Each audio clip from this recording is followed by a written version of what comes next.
Són imatges d'aquest migdia on el nou passeig marítim de l'Escala està passant la primera prova de foc. Per ara es tracta d'una llevantada menys intensa que la de Sant Esteve de 2008, però segons diuen els especialistes en el temps, aquesta nit ha d'anar a l'alça. Amb el que hi ha actualment, el mur de contenció fa la seva feina, amortint les esbotzades i desaiguant molt ràpid quan una onada rabiosa arriba a la carretera. Com és lògic, la passera inferior del passeig està tancada. En d'altres punts de la vila, com la Punta, la platja de les Barques o l'Olla, l'espectacle visual és important, fet que ha tret a molts afeccionats a la fotografia. Per evitar qualsevol desgràcia, des de Protecció Civil es recomana la màxima prudència si es va a peu, per risc que una onada s'emporti algú.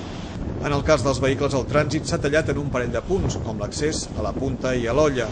Les botigues i comerços, que d'altres vegades ja han patit les conseqüències dels temporals, també prenen precaucions per evitar danys als seus establiments. Alguns han optat per tancar avui.